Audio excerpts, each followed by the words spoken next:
ನಾವು 9 ದಿನ ನವರಾತ್ರಿ ಇರುತ್ತಲ್ಲ, ಎಲ್ಲ ಅಕ್ಕ ತಂಗಿ ಒಟ್ಟಾಗಿ ದೇವಸ್ಥಾನಕ್ಕೆ ಹೋಗ್ತೀವಿ.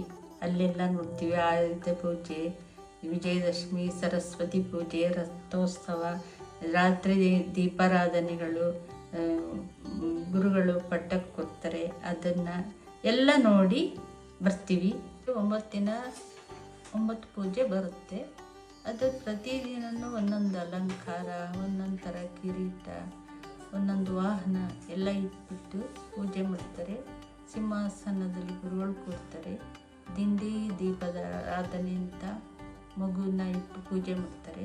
ಆಯುಧ ಪೂಜೆ ಮಾಡ್ತೀವಿ. ಆಯುಧ ಪೂಜೆ ಅಂದರೆ ಆಯುಧಗಳನ್ನೆಲ್ಲ ಇಟ್ಟು ವರ್ಷಕ್ಕೊಂದ್ಸಲ ರೈತರು ಅದನ್ನು ಏನು ಏಟಾಗಬಾರ್ದು ಭೂಮಿಯಲ್ಲಿ ಕೆಲಸ ಮಾಡುವಾಗ ಅಂಥೇಳಿ ಎಲ್ಲ ಅದನ್ನು ತೊಳೆದು ಒರೆಸಿ ಅದಕ್ಕೆ ಏನೆಲ್ಲ ಅರಿಶಿನ ಕುಂಕುಮ ಅದೆಲ್ಲ ಇಟ್ಬಿಟ್ಟು ಹಾಕಿ ಪೂಜೆ ಮಾಡ್ತೀವಿ. ತೀರ್ಥ ಪ್ರತಿದಿನವೂ ಮೆಣಸಿನಕಾಳು ತೀರ್ಥ ಕೊಡ್ತಾರೆ. ಆ ತೀರ್ಥ ಕೊಡ್ತಾರಂತಲೇ ನಾವು ಕಾಯ್ತಾ ಇರೋದು. ಅದೊಂದು ತುಂಬಾ ಚೆನ್ನಾಗಿರುತ್ತೆ. ಕಾರ್ಕರ ಚಳಿಗೆ ಆ ತೀರ್ಥ ತಗೊಂಡೇ ನಾವು ಮನೆಗೆ ಬರೋದು. ಮನೆ ಹತ್ತಿರದಲ್ಲಿದೆ, ಹಾಗಾಗಿ ಕಾದು ತಗೊಳ್ತೀವಿ. ಗುರುಗಳು ಬಂದಾಗ ಒಂದು ದೊಡ್ಡ ಮೀನು ಬರುತ್ತಂತೆ.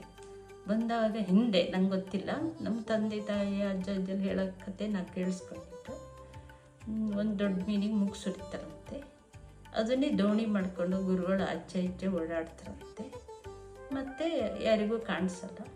ಮತ್ತು ಅಲ್ಲಿಗೆ ಪೂಜೆ ಮಾಡಿ ಅಲ್ಲಿ ಪುಟ್ಟ ಮಕ್ಕಳು, ಬ್ರಾಹ್ಮಣರ ಮಕ್ಕಳು ಇರ್ತಾರೆ. ಅವ್ರು 5 ಜನಿಗೆ ಕನ್ಯೆ ಮುತ್ತೈದರು ಅಂತ ಹೇಳಿಬಿಟ್ಟು ಚಿಕ್ಕ ಪುಟಾಣಿ ಮಕ್ಕಳಿಗೆ, ಹೆಣ್ಮಕ್ಳಿಗೆ ಮಾತ್ರ ಬಾಗಿಣ ಕೊಡಿಸ್ತಾರೆ ಮುತ್ತೈದರ ಹತ್ರ. ಆ ಪೂಜೆ ಮಾಡಿ ಮಠದೊಳಗೆ ಹೋಗ್ತಾರೆ. ನದಿ ಮೆಟ್ಲಲ್ಲಿ ಒಂದು ಕಪ್ಪೆ ಮರಿ ಹಾಕಕ್ಕೆ ಜಾಗ ಹುಡುಕ್ತಾ ಇರ್ತಂತೆ. ಬಿಸಿಲು ಅಂದರೆ ಬಿಸಿಲು ಅಂತೆ. ಆ ಬಿಸಿಲು ತಡೆಯೋಕ್ಕಾಗ್ದೇ ಒದ್ದಾಡ್ತಿತ್ತಂತೆ. ಆಗ ಅದು ಹಾವು ಬಂದುಬಿಟ್ಟು ಹೆಡೆನೀಗಿ ಅದಕ್ಕೆ ಹೆರಿಗೆ ಆಯ್ತಂತೆ. ಅದು ಪುಣ್ಯಕ್ಷೇತ್ರ ಅಂಥೇಳಿ ಅದ್ರ ಮುಂದೆನೇ ದೇವಸ್ಥಾನ ಕಟ್ಟಿಸಿರೋದು. ಜನಗಳೆಲ್ಲ ಮೀನು ನೋಡೋಕ್ಕೆ, ಸ್ನಾನ ಮಾಡೋಕ್ಕೆ ಜನ ಇಳಿದು ಬರ್ತಾ ಇರ್ತಾರೆ, ಹೋಗ್ತಾ ಇರ್ತಾರೆ. ಈಚೆ ಕಡೆ ಆನೆ ಹೋಗ್ತಾ ಇರುತ್ತೆ ಸೇತುವೆ ಮೇಲೆ, ಈಚೆ ಕಡೆ ಬರ್ತಾ ಇರುತ್ತೆ ಆನೆ ಪೂಜೆಗೆ. ಈ ಕಡೆ ಗುರುಗಳು ಆಚೆ ಪಾರ್ಕಿಗೆ ಹೋಗ್ತಾ ಇರ್ತಾರೆ, ಪಾರ್ಕಿನಿಂದ ಈಚೆ ಪೂಜೆಗೆ ಬರ್ತಾ ಇರ್ತಾರೆ, ಹೋಗ್ತಾ ಬರ್ತಾನೆ ಇರ್ತಾರೆ. ಅದನ್ನೆಲ್ಲ ನಾವು ಕಣ್ ತುಂಬ ದಿನನಿತ್ಯ ನೋಡ್ತೀವಲ್ಲ, ನಾವು ಪುಣ್ಯವಂತರು ಅಂತ ಹೇಳ್ಕೊಂಡ್ಬಿಡ್ತೀವಿ.